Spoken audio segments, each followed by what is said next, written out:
السلام عليكم أعزائي طلاب أولى ثانوي. النهارده الجزء الثاني من درس مصادر التاريخ.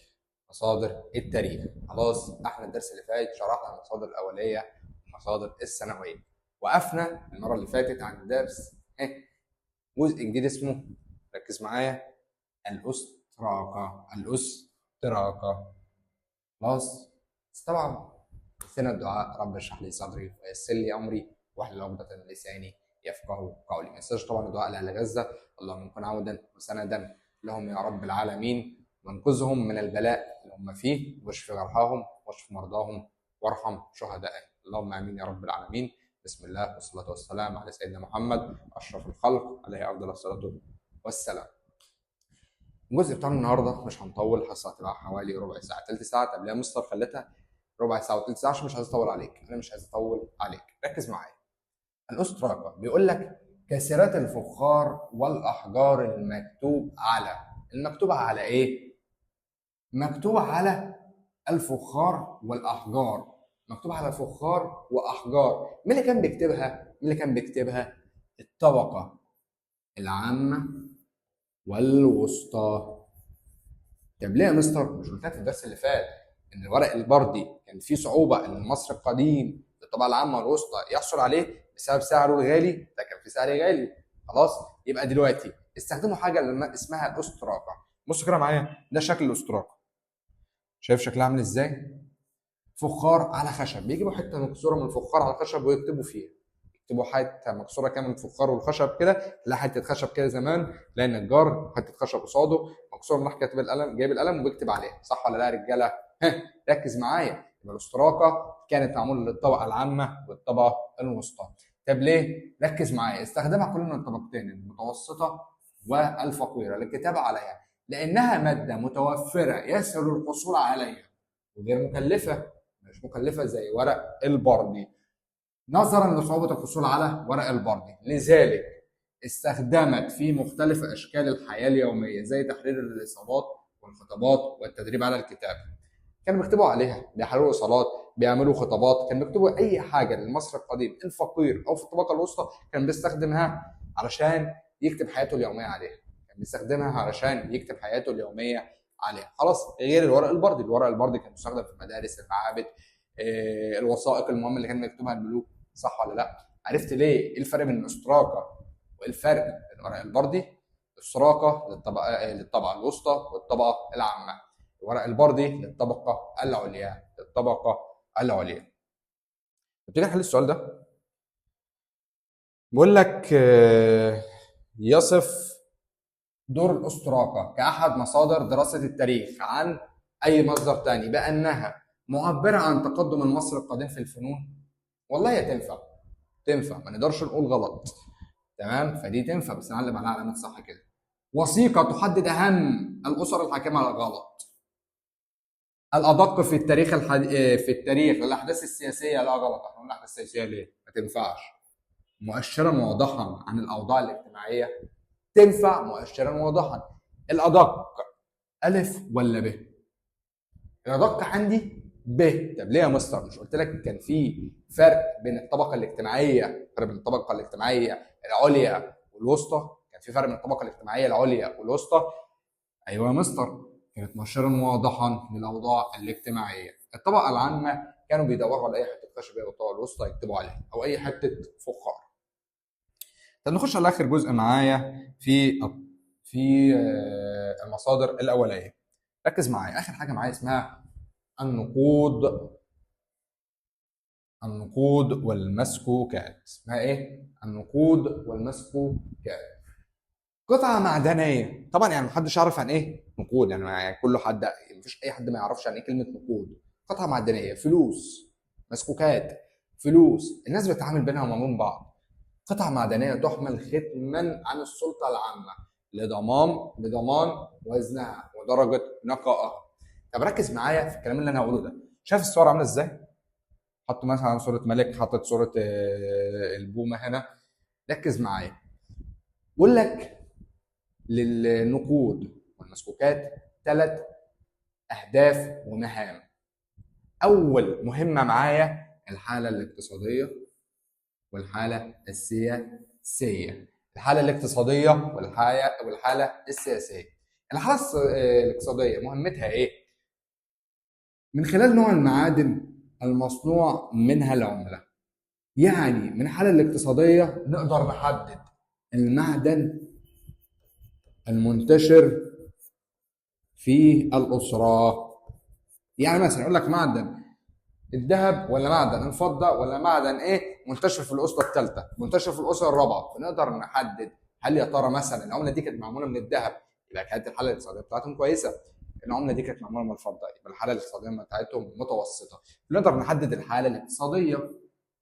عشان كده بيقول لك لو انت عايز تدور على اي اسره حدد ايه العمله بتاعتها. شوف العمله تحدد دي، والله ده الملك كذا وكان في الاسره كذا، الاسره الثالثه كان عندها رفاهيه، كان عندها رفاهيه ليه؟ عشان معموله من الذهب. طب الاحداث السياسيه، ليه كان فيها احداث سياسيه؟ العمله هتستفيد ايه من الاحداث السياسيه؟ من خلال النقوش والكتابات المدونه على العمله. مش في نقوش وكتابات مدونه عليها؟ يعني الجنيه يقول لك البنك المركزي كذا ومعمول سنه 2000 وكذا ومعمول سنه 2000 وكذا، مش دي حاجات سياسيه؟ مش حاجات سياسيه وحاجات برضو اقتصاديه. طب ازاي؟ اقول لك والله معمول في عهد الرئيس كذا ومرسوم عليه صوره مثلا كذا ومعمول عليه كذا، زي ال 10 جنيه الجديده. صح ولا لا؟ صح. اخر حاجه معايا الملوك والحكام. تقدر تعرف الملوك والحكام؟ انا مثلا اقدر اعرف الملوك والحكام ازاي؟ في بعض الملوك والحكام كانوا بيحطوا صورتهم على العمله. بيحطوا صورتهم على العمله. طب ازاي يا مستر بيحطوا صورتهم عادي زي توت عنخ امون؟ طب اقول لك على حاجه كمان، في بعض الملوك والحكام ما بيحطوش صورتهم على العمله، لكن احنا بنعرف ان مثلا العمله دي موجوده في عصر الملك كذا في الدوله كذا. ازاي؟ الذهب او الفضه منتشره في الدوله كذا، منتشره في الدوله كذا. طب والتاريخ؟ مكتوب تاريخ على العمله، نقدر نحدد كان انهي ملك في تلك الفتره من خلال العصور، الصور والكتابات. يبقى الحكام، الملوك والحكام كانوا في تلك الفتره من خلال ايه؟ الصور والكتابات. لم يكن سك العمله معروفا بهذا المفهوم في العصر الفرعوني. يعني لم يكن سك العمله ما كانش في حاجه اسمها معروفه سك العمله في العصر الفرعوني. ركز، ما كانش معروف في العصر الفرعوني حاجه اسمها سك العمله. معلومه اسرائيليه بسرعه عشان نخش على اخر جزء معانا. اول من قاموا بسك العمله هم مدينه ليديا في قاره اسيا الصغرى. قاره اسيا الصغرى في عهد الملك كريسيوس، في عهد بقى ايه؟ اليونان والاغريق، في عهد اليونان والاغريق. يبقى الدوله الفرعونيه القديمه ما كانوش لسه يعرفوا سك العمله. اخر حاجه معايا في المصادر الاوليه كتابات المؤرخين القدماء. مينيتون السمنودي ده احد الكتاب اللي كانوا عايشين ومعاصرين للحدث، لانه ايه؟ مصادر اوليه. خلاص، اول مؤرخ مصري قديم قام بكتابه تاريخ مصر. هيرودوت مؤرخ اغريقي زار مصر وكتب عنها في كتابه تمحيص الاخبار. طب مستر ممكن اسالك سؤال، هو ليه الكتابين دول اتحطوا في المصادر الاوليه؟ قلت لك لانهم معاصرين للحدث. خلاص، معاصرين للحدث، كانوا عايشين في عصر الدوله القديمه او في عصر الدوله يا عم الاغريقيه او في عصر الدوله اليونانيه، عايشين في اي حدث وكتبوا عنه، يبقى مصادر اوليه. ولذا تكون من 9 أجزاء. كتاب تمحيص الأخبار يتكون من 9 أجزاء، والجزء الثاني منه كان عن مصر، ويتحدث فيه عن جغرافية مصر والمدن وأحداثها التاريخية التي مرت بها وأعمال ملوكها. يبقى تحدث عن جغرافيا والمدن، الأحداث التاريخية، أعمال الملوك، ومظاهر الحضارة. أقول لك على حاجة، مش هيجي يسالك سؤال مباشر يقول لك لماذا تحدث كتاب ما اعرفش يردد عن ايه وعن ايه وعن ايه، لا. هيجي لك مثلا ليه بما تفسر ليه كتاب هيرودوت من المصادر الاوليه. هتقول له ليه؟ لان هيرودوت كان معاصر لنفس الحدث في زمن وقوع الحدث. خلاص، كان عايش في العصر وكان بيكتب الكتابات بتاعته. دي كتابات المؤرخين. في حاجه صعبه يا رجاله؟ والله ما في اي حاجه صعبه. اخر جزء معايا في الحصه ونختم بيه الحصه بتاعتنا، المصادر السنوية. يقصد بها المؤلفات التي كتبت بعد مرور سنوات عديدة من وقوع الحدث. يعني مثلا هيجي انا مثلا عندي مثلا 25 سنه، ثوره 25 يناير كان وقتها مثلا عندي عم مثلا 7 سنين، ينفع اكتب عليها وانا صغير؟ لا طبعا. بعد 25 سنه اقدر اكتب عليها، بس هل يا ترى هيبقى نفس جوده اللي كان عايش في الحدث؟ لا، مش هيبقى نفس الجوده، مش هيبقى نفس الثقه، عشان ممكن الف حاجات من دماغي. خلاص، يبقى المصادر السنويه غير دقيقه، عكس المصادر الاوليه. خلاص، المصادر السنويه غير دقيقه. ايه المميزات بتاعتها؟ ما طبيعي يبقى لها مميزات، مع اي مصادر لها مميزات. ايه مميزات المصادر السنويه؟ متوفره وسهله الحصول عليها، بس بيقول لك، مش بقول لك اتعب عشان توصل لحاجه اعلى، اتعب عشان توصل لحاجه ادق. خلاص، طول ما انت بتذاكر وبتتعب توصل لحاجه ادق. دي بالظبط المصادر الاوليه. المصادر الاوليه طبعا انت كنت تفكرنا اقول مصادر سنويه، لا، طول ما انت بتتعب بتدور على مصادر اوليه صادقه هتقدر توصل للحدث الصحيح. طول ما انت بتستسهل وتجيب مراجع اي كلام هتوصل لحدث ثانوي، حدث غير دقيق. تشمل البحوث والمقالات العلميه. هل البحث والمقاله العلميه بعد 100 سنه مثلا من ثوره 25 يناير هيبقى دقيق؟ لا، مش هيبقى دقيق. بدليل عن المصادر الأولية المفقودة. بديل عن المصادر الأولية المفقودة، بديل عنها، بس مش هتبقى بنفس الجودة وبنفس الثقة.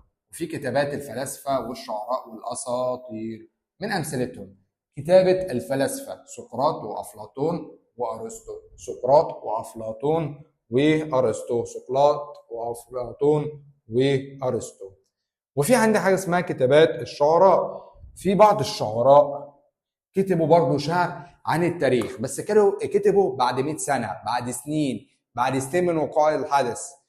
خلاص، زي الشاعر الإغريقي هوميروس. هوميروس ده عمل كتاب اسمه الإلياذة الأوديسية، الإلياذة أو الأوديسية، والتي تعد مصدرا للتاريخ، بس مصدر سنوي. ليه؟ عشان ما كانتش معاصرة لنفس الحدث.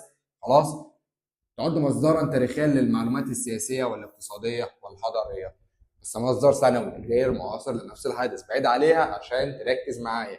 لبلاد الإغريق القديمة اللي هي اليونان. يبقى هوميروس كان لبلاد اليونان، كتب عن التاريخ والسياسة والحضارة والاقتصاد. وآخر حاجة معايا، نختم بقى الحصة بقى خلاص. الأساطير. الإيه؟ الأساطير تعد جزءا من التراث الشعبي. دي جزء من التراث الشعبي، زي قصة مثلا إيزيس وأوزوريس، زي إيزيس وأوزوريس في مصر، وقصة الطوفان في بلاد العراق. وعايز أقول لك على حاجة مهمة، إن الأساطير غير حقيقية. دي أسطورة بيألفها مؤرخ بعد 100 سنة، يقول لك والله كان في أسطورة اسمها إيزيس وأوزوريس، إن واحد قتل التاني وقطعه، ومرات التاني قعدت تلمه من كذا محافظة، بس كده. خلاص، احنا كده وصلنا لنهايه الحصه بتاعتنا. يا رب تكون الحصه عجبتكم. ما تنسوش تعملوا لايك وشير وسبسكرايب للقناه عشان نوصلها لاكبر عدد من المشتركين. وانا وصلنا لنهايه الفيديو، ان شاء الله مش هيكون اخر فيديو. سلام.